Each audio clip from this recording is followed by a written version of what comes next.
Olá, bem-vindos a mais um programa A Arte da Guerra com o embaixador Francisco Seixas da Costa, a quem, embaixador, pergunto como é que tem visto mais uma semana de combates a alastrarem do sul do Líbano para o centro do Líbano, também aparentemente para as fronteiras com a Síria, num quadro em que o Exército de Defesa de Israel conseguiu arranjar um problema com as forças de paz da ONU instaladas no Líbano há décadas. Como é que vê a evolução de toda esta questão, embaixador? De forma muito preocupante, tendo em atenção que não há sobre Israel uma influência determinante que consiga travar aquilo que é o curso da sua guerra e, em particular, praticamente a existência de uma atitude na guerra que confronta o direito internacional e, em particular, que neste momento põe em causa uma operação das Nações Unidas que está no terreno já há bastantes anos e que Israel não respeita. E, portanto, Israel quer que a missão das Nações Unidas, decidida pelo Conselho de Segurança e que, de certa maneira, se destina a funcionar como um elemento de suporte à paz na região, se desloque para que Israel possa fazer as ações de natureza ofensiva que quer fazer contra o Hezbollah naquela região. E, portanto, o que nós estamos a assistir, e julgo que já focámos isto no passado, é um Estado como Israel, que neste momento se coloca, digamos, à margem da lei internacional. Israel considera que o seu direito de defesa não deve respeitar quaisquer tipo de limitações e que as decisões que são tomadas pelos órgãos internacionais à luz do direito internacional e da interpretação que se faz do quadro global, que não, que não devem condicionar a sua ação. E, portanto, Israel considera-se fora da lei. Vamos ser claros, é um Estado fora da lei. E assume-o praticamente. Nós diremos, mas então o que fazer perante um Estado fora da lei? Bom, tradicionalmente, alguém que se comporta fora da lei aparece forçado ao cumprimento da lei por uma entidade. Essa entidade, neste caso, não há uma polícia internacional, digamos, a única entidade são as Nações Unidas, que precisamente Israel desafia. Como dentro das Nações Unidas, qualquer tipo de ação e qualquer tipo de decisão para provocar uma ação tem que ser definida no quadro do Conselho de Segurança, e como o Conselho de Segurança, para além de um voto de natureza quase piedosa, como agora aconteceu, não consegue ir mais além do que isso, porque dentro do Conselho de Segurança está bloqueado, porque há membros permanentes, nomeadamente os Estados Unidos, que consideram que não se pode ir demasiado longe nesta pressão sobre Israel. Isto tem a ver com uma atitude tradicional dos Estados Unidos, mas também tem a ver com a situação política interna que se vive nos Estados Unidos. Neste momento, Israel, de repente, pressente que não tem ninguém para condicionar a sua ação. E, portanto, vai avançando. Vai avançando, fez uma ação, fez o que já vimos em Gaza no passado, e neste momento vale a pena sublinhar que vive-se em Gaza numa situação dramática no norte de Gaza, com cerca de 400 mil pessoas que estão neste momento sem ajuda humanitária, sem qualquer ajuda, comida, alimentação, comida, bebidas, tudo que seja ação humanitária, desde o início do mês. E, portanto, há neste momento gente a morrer à fome, mas isto não é, digamos, um statement de natureza global, é algo que está absolutamente provado. Há pessoas a morrer à fome porque Israel não deixa entrar ajuda humanitária no norte de Gaza, no norte de Gaza. E, portanto, as pessoas estão a morrer à fome. Por outro lado, no Líbano, Israel, na sua ação contra o Hezbollah, está, digamos, a arrasar várias zonas do Líbano. É preciso perceber o seguinte: o Líbano é um país estrangeiro. O Líbano é uma entidade internacional independente, supostamente. Israel não está a respeitar aquilo que é a estrutura, digamos, a estrutura do Líbano como Estado. Dir-se-á, mas Israel foi atacado, claro que sim, e foi atacado Mas não pelo Líbano, segundo parece. sim, mas não pelo Líbano, mas de qualquer forma foi atacado pelo Hezbollah, que se acolhe dentro do Líbano. O Hezbollah é uma estrutura de natureza político-militar que na área política, na área militar, desenvolve ações que muitas vezes são qualificadas de terrorismo, e há entidades que o consideram como tal. Na área política, o Hezbollah é uma força política dentro do Líbano, faz parte do Parlamento do Líbano, é uma força política no quadro interno. É natural que Israel se defenda das ações do Hezbollah. O que não pode é, ao fazer, aliás, como já aconteceu no caso de Gaza, não pode é, ao defender-se das ações que legitimamente tem direito a defender-se e a contra-atacar, não pode, com isso, ultrapassar determinados limites, porque a guerra tem regras. Este é que é o problema que é preciso, para as pessoas que nos estão a ouvir, ter a noção. Ao longo dos anos, e em particular seguir à Segunda Guerra Mundial, foram criadas um conjunto de regras para o próprio desencadear das guerras. E disse, mas não tem sentido, a guerra é uma coisa sem limites. Não é verdade. Quer dizer, os Estados-membros das Nações Unidas, Israel é Estado-membro das Nações Unidas, Israel subscreveu a Carta das Nações Unidas e subscreveu também um conjunto de regras no quadro internacional para levar a cabo uma guerra. Parece um pouco, para quem não está muito ligado a estas coisas, parece um pouco ridículo pensar, mas as guerras têm limites, têm. Há um normativo internacional sobre a maneira como prosseguir uma guerra e como desencadear uma guerra como se comportar em particular no quadro de uma guerra. Por isso é as convenções de Geneve, por isso é que estão ligadas aos prisioneiros, por isso é que estão ligadas às populações civis, por isso é que temos também o conceito de crimes de guerra. Israel passou tudo isso. Porquê? Vamos ser claros, por uma razão tão simples como esta. Pela simples razão de que o principal poder à escala global de natureza política ou militar, que são os Estados Unidos, não colocam a Israel o mais pequeno condicionamento. E por isso mesmo nós estamos a assistir a um momento trágico na sociedade internacional, porque não tem só a ver com esta guerra. Tem a ver com a destruição do normativo internacional e de uma ideia de que há um comportamento entre os Estados que não passa de determinados limites e determinadas linhas vermelhas. Atacar a ação da Unifil, que é uma estrutura das Nações Unidas, que está ali para a paz, onde estão um grupo largo de países, entre os quais países europeus, e não é por acaso que os países europeus estão a reagir neste momento relativamente ao ataque à Unifil, porque têm lá soldados, e estão soldados a ser feridos por ações israelitas. E por isso mesmo nós estamos num momento perigoso de afastamento do sentido daquilo que é a lei internacional. Este é o momento, eu diria que, dos mais graves que se está a viver depois da Segunda Guerra Mundial, em termos de observância da lei internacional. Falou exatamente da questão dos países europeus que estão envolvidos na Força de Paz da ONU que está no Líbano, e eu recordo o embaixador, e queria um comentário seu sobre essa matéria, que na União Europeia, a União Europeia no seu todo continua a não estar presente em parte nenhuma no que tem a ver com a agenda internacional, o que tem vindo a desesperar, pelo menos, a Espanha e a Irlanda, que decidiram que alguma coisa tem que ser feita, nomeadamente algum tipo de embargo económico. Acha que vamos ter que esperar muito até que a União Europeia decida ter uma ação conjunta sobre esta matéria? Vamos esperar sentados, António. Exatamente. Não há mais pequena hipótese da União Europeia ter vir a assumir uma ação conjunta de natureza coerciva sobre Israel, que passe, nomeadamente, pela questão económica, ou por pôr em causa, ou por suspender aquilo que são os acordos feitos entre a União Europeia e Israel. Não há consenso, nem haverá consenso dentro da União Europeia para isso. O máximo consenso que houve foi a reunião que teve lugar em Chipre, em que a União Europeia anunciou, digamos, proclamou que a Unifil, a estrutura das Nações Unidas, deveria ser protegida e não devia ser atacada e todas as partes envolvidas no conflito deviam respeitar as Nações Unidas. Volto a dizer, não houve ninguém que não respeitasse as Nações Unidas, que não fosse Israel. O nome de Israel não aparece no comunicado.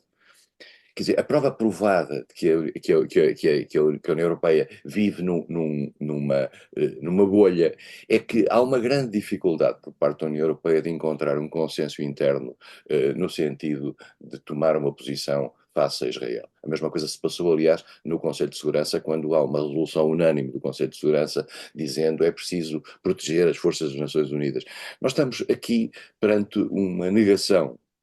Israel tem um poder internacional que advém de um conjunto variado de atitudes que tem a ver com a história, que tem a ver com a relação de cada país, com o próprio passado do Holocausto, etc. E tudo isso faz com que a comunidade internacional se retraia de condicionar Israel. E, portanto, não me parece nada que a posição da Espanha e da Irlanda, que aliás são dois dos países que decidiram reconhecer a Palestina, o Estado da Palestina, muito recentemente, que vá ter, digamos, um impacto dentro da União Europeia. Não parece que isso vai acontecer. A União Europeia não vai continuar a ficar dividida sobre isso, e mais do que isso, a União Europeia só reagirá alguma vez em posição comum se e quando viesse a acontecer que os Estados Unidos tivessem uma posição mais decisiva na causa de Israel. Como não parece que isso vai acontecer, nós vamos assistir à continuação desta tragédia e mais do que isso, já agora eu convidava de facto os espectadores a verem aquilo que aconteceu em Gaza aqui há dias, que foi um ataque israelita a um hospital, que já estava num hospital de campanha com tendas, com pessoas a morrer queimadas por um ataque israelita. E não se diga que nessas tendas as pessoas que estavam ali feridas e doentes eram combatentes do Hamas. Vamos ser claros, quer dizer, há aqui um excesso de legítima defesa que é a lei do jogo nos últimos tempos. Claro. Obrigado, embaixador. Vamos ficar por aqui na primeira parte de A Arte da Guerra desta semana. Voltamos já de seguida com a Segunda Guerra no ativo. Até lá.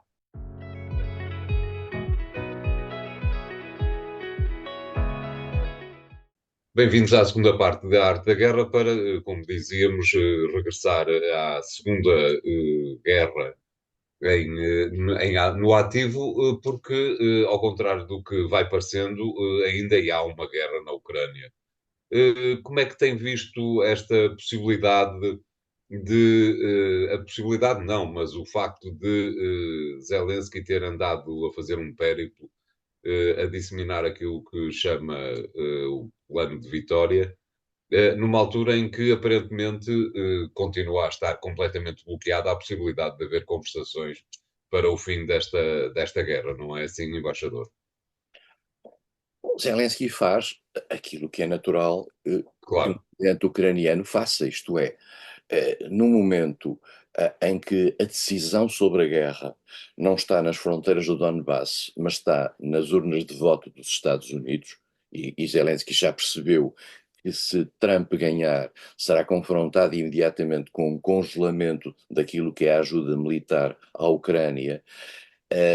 Isso no caso de Kamala Harris ganhar, provavelmente, digamos, essa situação não será tão dramática, mas haverá seguramente também um novo tempo no olhar para a guerra na Ucrânia. Zelensky procura obter do mundo ocidental, dos Estados Unidos em particular, mas também dos europeus, um conjunto de apoios, nomeadamente de natureza em termos de material militar, que lhe permita, digamos, garantir um sopro de ação militar, e mais do que isso, lhe permita, se e quando Kiev vier a decidir isso, fazer ações dentro do território da Rússia que possam, de certa maneira, condicionar a Rússia.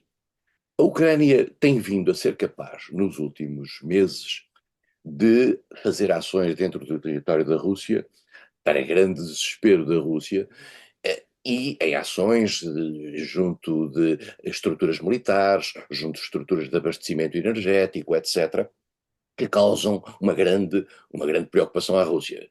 Além disso, ocupou uma parte da Rússia com forças militares, naquilo que foi uma ação de surpresa e de capacidade e de demonstração extraordinária de capacidade militar. Portanto, a Rússia, de certa maneira, vive um ambiente de alguma pressão dessa ação militar ucraniana que não consegue controlar e prever. Isso para um país como a Rússia, para um país que vive com a noção de que é o dono do jogo e que é uma grande potência mundial, de repente ter a Ucrânia, digamos, a criar-lhe dificuldades, deve induzir ao nível da opinião pública, ao nível da própria estabilidade psicológica da Rússia, algum nervosismo. E esse nervosismo naturalmente reflete-se naquilo que é a atitude dos seus líderes. Zelensky, que já percebeu que no terreno está a perder bastante, não significativamente em termos de terreno, mas em termos de capacidade de sustentação da guerra no Donbass, na zona de Donetsk e Lugansk. Há um avanço lento, custoso e, mais do que isso, penoso sob o ponto de vista da perda de material e de pessoal por parte da Rússia, mas de qualquer maneira a Rússia tem vindo a avançar. E no terreno, de facto, as forças ucranianas têm vindo a perder terreno. Só que conseguem compensar isso com esse tipo de ações que fazem através de drones e através de estruturas que foram, entretanto, criando com alguma tecnologia até própria. Agora, o que a Ucrânia quer é passar dessa tecnologia própria e poder utilizar em termos de mísseis, em termos de ação ofensiva, algum material que é dado pelo Ocidente. O Ocidente reage muito a isso, em particular os Estados Unidos, não querem que a sua ação, digamos, no fundo, apareça, que a ação ucraniana apareça como uma ação ocidental contra a Rússia. Mas, como estamos neste momento de transição, Zelensky quer juntar o mais possível de material para o que der e vier, em particular para o que der e vier em termos das eleições americanas, isto é, no caso de vitória de Kamala Harris. Porque no caso de vitória de Donald Trump, eu acho que Zelensky já sabe o que é que vai acontecer. E o que vai acontecer é algo que é a imposição de uma cedência de territórios à Rússia por parte da Ucrânia. Cedência é essa que Zelensky, na sua prestação ontem no Parlamento ucraniano, recusou. Isto é, Zelensky acha que a Ucrânia não deve ceder territórios, nomeadamente não deve ceder a Crimeia e não deve ceder o Donbass, e muito menos Zaporizhia e Kherson, que são as duas áreas em que a Rússia avançou e em que tem um poder limitado, embora nesse território. E, portanto, nós estamos aqui num verdadeiro impasse que só se vai resolver no dia 5 de novembro, e essa, digamos, é a grande fronteira, é a grande trincheira ucraniana. Se revelar que Donald Trump ganha as eleições de novembro nos Estados Unidos, talvez a União Europeia seja chamada a substituir os Estados Unidos como fonte primordial de apoio logístico, militar, financeiro à Ucrânia. Sabemos, por outro lado, que esse apoio, nomeadamente o financeiro, em alguns países da Europa e na Alemanha em particular, está a começar a levantar problemas internos. Acha que a Europa em alguma, ou a União Europeia, em alguma altura, pode ser de facto o elemento que substitui, se for caso de ser necessário, o apoio dos Estados Unidos à Ucrânia? A resposta é não. Isto é, a União Europeia tem financeiramente dado um contributo notável à Ucrânia, e, digamos que quase se equipara neste momento, ou até supera pontualmente aquilo que é o apoio americano. Só que não o dá em termos de material e fornecimento de algumas valências que são absolutamente essenciais para a guerra da Ucrânia e que só os Estados Unidos é que têm e que a União Europeia não pode substituir. Vamos ser claros, grande parte daquilo que é a intelligence, por exemplo, que a Ucrânia tem e que lhe permite antecipar ou funcionar em determinadas áreas no sentido de contrariar a ação russa, é dada pelos Estados Unidos, é dada pelo Reino Unido, etc. E, portanto, há aqui uma cumplicidade ocidental que tem a ver com a circunstância dos ocidentais considerarem que são, de certa maneira, parte essencial da guerra na Ucrânia, porque consideram que a perda da Ucrânia, se isso viesse a acontecer, acabaria por funcionar em detrimento da sua própria segurança. Mas a União Europeia, e mesmo a Europa, para além da União Europeia, isto é, considerando o Reino Unido incluído, não têm uma capacidade, isso é muito claro hoje em dia, não têm uma capacidade para sustentar uma guerra na Ucrânia se os Estados Unidos dela se isentarem. É mais do que isso. Se os Estados Unidos dela se isentassem, os Estados Unidos têm meios e formas de convencer a União Europeia a seguir o seu caminho. Os Estados Unidos são um poder europeu. Os Estados Unidos são os donos desta guerra, se assim se pode dizer, no lado ocidental. São os Estados Unidos que fazem, na base americana do Ramstein, na Alemanha, a coordenação deste tipo de ações. São os Estados Unidos que têm a palavra essencial no quadro da NATO, que é quem coordena também este tipo de matérias. E é preciso perceber que o comandante militar da NATO é sempre americano. Este também é um ponto importante. E, portanto, não há maneira da União Europeia substituir aos Estados Unidos. Pode ser que a União Europeia, sob o ponto de vista financeiro, sob o ponto de vista da ajuda militar, da ajuda humanitária, sob o ponto de vista de reconstrução, etc., seja capaz de dar um apoio grande à Ucrânia, está a fazê-lo, mas, digamos, há limites. Por outro lado, o António referiu a questão da exaustão e do cansaço. É evidente que em certos países da União Europeia há já um cansaço relativamente à guerra. Nós devemos olhar, não necessariamente para os países da União Europeia em geral, mas para aqueles de onde vem o principal apoio financeiro, que é nesses que as coisas contam. Quer dizer, não é necessariamente do Luxemburgo ou da Eslovénia que interessa Foi em o apoio à Portugal. Ucrânia. Quer dizer, interessa no plano político para manter, digamos, a frente comum. Mas o que interessa é saber na Alemanha. Quer dizer, o que interessa é saber na França, o que interessa é saber, digamos, dos sítios onde vem realmente o apoio financeiro e onde a perca desse apoio financeiro significa o descalabro daquilo que é o apoio à Ucrânia no futuro. E portanto, aí é que devemos estar atentos. E aí é verdade.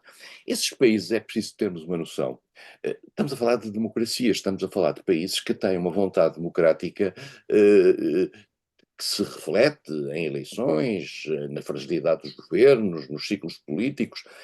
E aí não há nada a fazer, quer dizer, 27 países europeus são 27 unidades políticas diferentes, com poderes políticos diferentes, com modelos de governo diferentes, com modelos de coligação diferentes, e naturalmente há um vai e vem daquilo que são as suas opiniões. Até agora foi possível encontrar ao longo destes anos, isso é notável, uma certa constância e uma certa atitude comum. Por outro lado, também tem vindo a ser possível, por parte desses países, conseguir garantir no quadro da União Europeia, em particular daquilo que foi a criação da própria Comissão Europeia e da maioria que existe no Parlamento Europeu, uma atitude comum de apoio à Ucrânia. Mas nós vemos que aqui ou ali há alguma fragilidade. Em que medida um dia essa fragilidade não será detrimental para o próprio esforço global de ajuda, isso nós não sabemos. Claro, cá estaremos para avaliar quais vão sendo os países que se vão somando a este grupo que está menos preparado, cada vez menos preparado para ajudar a Ucrânia. Obrigado, embaixador. Vamos fazer aqui o segundo intervalo do programa de hoje. Voltamos já de seguida com o terceiro tema. Até lá.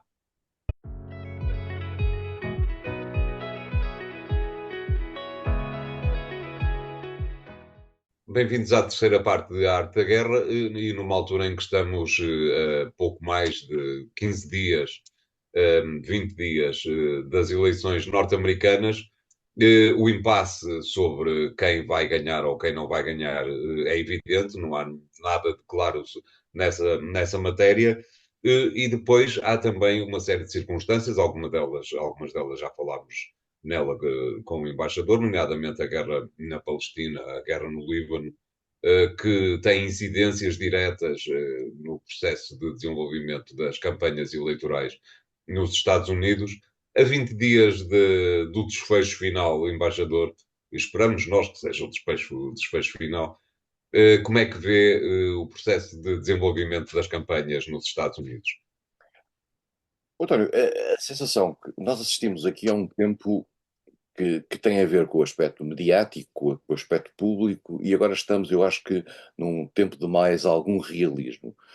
Nós assistimos àquilo que foi o processo de substituição de Joe Biden por Kamala Harris, um movimento extraordinário de entusiasmo de natureza pública e mediática, vale a pena dizê-lo, porque esse aspecto é muito importante e influencia-nos a nós que estamos do outro lado do Atlântico, de apoio à Kamala Harris e no sentimento de que a novidade de Kamala Harris acabou por ser importante. Essa novidade reforçou-se com o debate entre Kamala Harris e Donald Trump, correu muito bem a Kamala Harris e correu muito mal a Donald Trump, e, de certa maneira, percebeu-se que houve uma onda Harris muito forte. O que não se percebeu na altura, o que não se percebia na altura, e vários observadores, em particular aqueles que são mais atentos a estas questões, disseram: vamos ver na prática qual é o efeito naquilo que é a decisão final, isto é, o colégio eleitoral. Porque nós sabemos, nos Estados Unidos, quem vota é o colégio eleitoral, com representantes de cada um dos Estados, e esses representantes de cada um dos Estados decidem, e às vezes isso é contraditório com o sentido global do voto popular. Isto para dizer o seguinte, para tentar explicar às pessoas: num determinado Estado americano, se o voto popular, se um determinado voto popular se aproximar, um candidato estiver muito próximo do outro, o que ganhar, ganha os votos todos desse Estado. E, portanto, é a lógica do winner takes it all, do winner takes all. O vencedor leva tudo. E as pessoas não são representadas no colégio eleitoral, que decide o presidente, em função de uma proporcionalidade. O vencedor do Estado é aquele que tiver mais um voto no Estado. O que significa, portanto, que, digamos, mas então, se isto acontecer em todos os Estados, as coisas compõem-se para a maioria. Não é verdade, porque há Estados que indicam para esse colégio eleitoral muitos grandes eleitores, chamados grandes eleitores, e há outros que indicam poucos. O que significa que já aconteceu na história dos Estados Unidos, e aconteceu, digamos, recentemente, que candidatos que na globalidade do voto popular tiveram mais votos, no fundo no colégio eleitoral tiveram menos votos. Não vale a pena discutir se isto é politicamente correto ou não. Temos que perceber que os Estados Unidos são uma aliança de Estados. Os Estados fizeram um compromisso entre eles que compensa de uma certa maneira a sua dimensão através de uma sobre-representação em alguns casos. E por isso mesmo estamos aqui num momento complexo, porque nós não percebemos em que medida é que esta subida de Kamala Harris, que foi evidente e que se sentiu em várias sondagens, depois tem uma tradução objetiva. E essa tradução objetiva, para os especialistas, neste momento concentra-se na observação do comportamento de 7 estados essenciais. Há 7 estados nos Estados Unidos que são considerados essenciais, por onde passa normalmente a decisão final. Porquê? Porque há estados onde já se sabe que vai ganhar o Partido Republicano ou o Partido Democrático. As coisas estão decididas há muito tempo.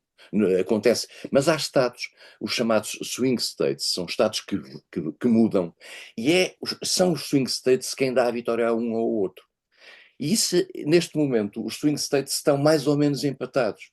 E, portanto, aquilo que numa certa altura parecia ser a grande onda de vitória de Kamala Harris, está-se a dar conta que está ligeiramente travada pela circunstância de haver um quase empate nos swing states. E nesses swing states é que, como eu digo, vai ser decidido quem será o próximo presidente dos Estados Unidos. E, portanto, a luta, se nós repararmos bem, os estados onde os candidatos vão nestes dias e que visitam nestes dias de forma afincada, são esses estados que vão dar a vitória a um ou outro. E aí nós demos conta que houve um recuo, de certa maneira, daquilo que era o ambiente favorável a Kamala Harris, e houve uma retomada de alguma posição que era positiva para ele no início, de Donald Trump.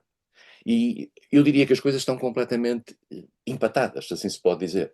E vai ser até à última da hora que os votos se vão disputar, e que os grandes eleitores selecionados por cada um dos lados se vão disputar. Vai ser uma situação muito complexa. Donald Trump pode ser presidente dos Estados Unidos, e esta é uma realidade que é importante que as pessoas saibam.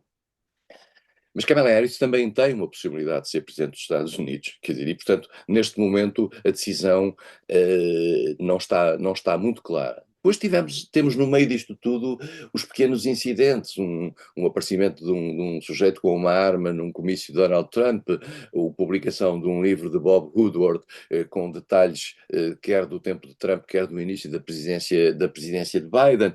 Tivemos o efeito furacão, aquele furacão que houve sobre os Estados Unidos, e o modo como a administração americana, da qual Kamala Harris faz parte, se comportou ou não face a isso, e a sua capacidade de apresentar propostas relativamente a uma situação que foi dramática.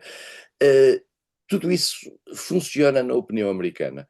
A única coisa que não funciona na opinião americana, e é importante que as pessoas tenham consciência, é a questão da política externa, que para nós é muito importante, no tocante a Israel, no tocante à Ucrânia, etc., mas para os americanos é uma questão, eu não diria despicienta, ou só não seria despicienta se por acaso os candidatos tivessem uma posição muito diferente, por exemplo, na questão de Israel, que é uma questão que marca muito o imaginário, digamos, público americano, e aí não, aí quer Kamala Harris, com algumas nuances, quer Donald Trump, tem-se mostrado sempre permanentemente a favor de Israel. Portanto, não será o fator política externa quem vai definir as eleições, tanto mais que num outro terceiro dossiê, que é o dossiê da relação com a China, quer os republicanos, quer os democráticos estão exatamente na mesma linha.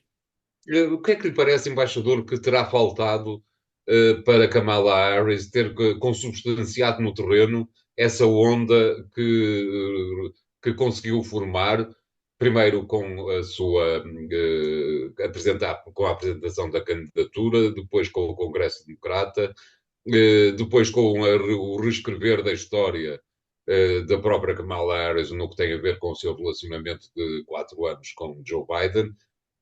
Finalmente, a questão da prestação televisiva. O que é que de repente faltou para que Kamala Harris conseguisse tomar a dianteira, digamos, nomeadamente nestes swing states de que falou? António, porque os swing states têm questões específicas e posicionamentos específicos relativamente às questões de fundo que não variam muito, digamos, e que são muito difíceis de mover. Questões que nós não levamos em consideração, por exemplo, a questão do aborto, as questões de natureza quase religiosa. Há elementos que são muito dificilmente mutáveis aqui ou ali. E por outro lado, Kamala Harris, entre os republicanos e os democráticos, há um terreno de grande diferença. Nós temos que perceber uma coisa, quer dizer, Joe Biden era uma espécie de média aritmética do mundo democrático para derrotar Trump. Foi-o assim quando em 2020, no fundo Kamala Harris era uma espécie de contraponto da ala mais liberal, liberal no sentido americano, isto é, mais à esquerda, dentro do pacote de presidente e vice-presidente que estava presente naquela altura. Kamala Harris agora representa uma ala que para muitos americanos, nomeadamente americanos democratas conservadores, é preocupante em algumas questões decisivas de natureza quase identitária. É vista como tendo falhado nas questões da imigração, que são hoje muito importantes para os Estados Unidos, é vista como favorecendo uma agenda, por exemplo, de liberalização do aborto, que confronta diretamente certas perspectivas de natureza religiosa de grande parte da população, e portanto ela não é por aí que ela vai ganhar votos, porque os votos que ela tinha aí já os tem. Esse eleitorado que subscrevia essas posições da ala esquerda do Partido Democrático, ela já as tinha a bordo. O grande problema é aquele eleitorado que está a meio, e não é, digamos, a popularidade de Kamala Harris e a capacidade que ela teve de se projetar, que no fundo vai tirar os votos àquele eleitorado que no fundo manda nos Estados Unidos, que é o eleitorado que anda ali entre os republicanos e os democráticos e que se move por questões, por exemplo, da economia, de uma certa leitura sobre o papel do governo, e tudo isso é muito difícil de medir. E por outro lado, um discurso global, como acontece em França, em Portugal, um discurso de um presidente sobre o país em que leva metade mais um voto do país para um lado, isso não funciona nos Estados Unidos. Os Estados Unidos são um magma muito diferente de Estado para Estado, com preocupações muito diferentes, com agendas muito diferentes, e portanto o entusiasmo global à volta de Kamala Harris, em alguns estados, pode ser visto como um perigo, isto é, como a ideia de que a esquerda está a tomar o poder dos Estados Unidos.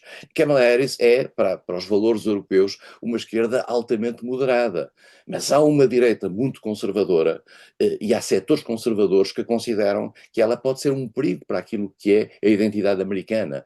E por isso mesmo o entusiasmo, e eu volto a dizer aquilo que disse no início, os mídias contribuíram muito, particularmente deste lado do Atlântico, para criar essa impressão de que Kamala Harris vinha aí de forma definitiva.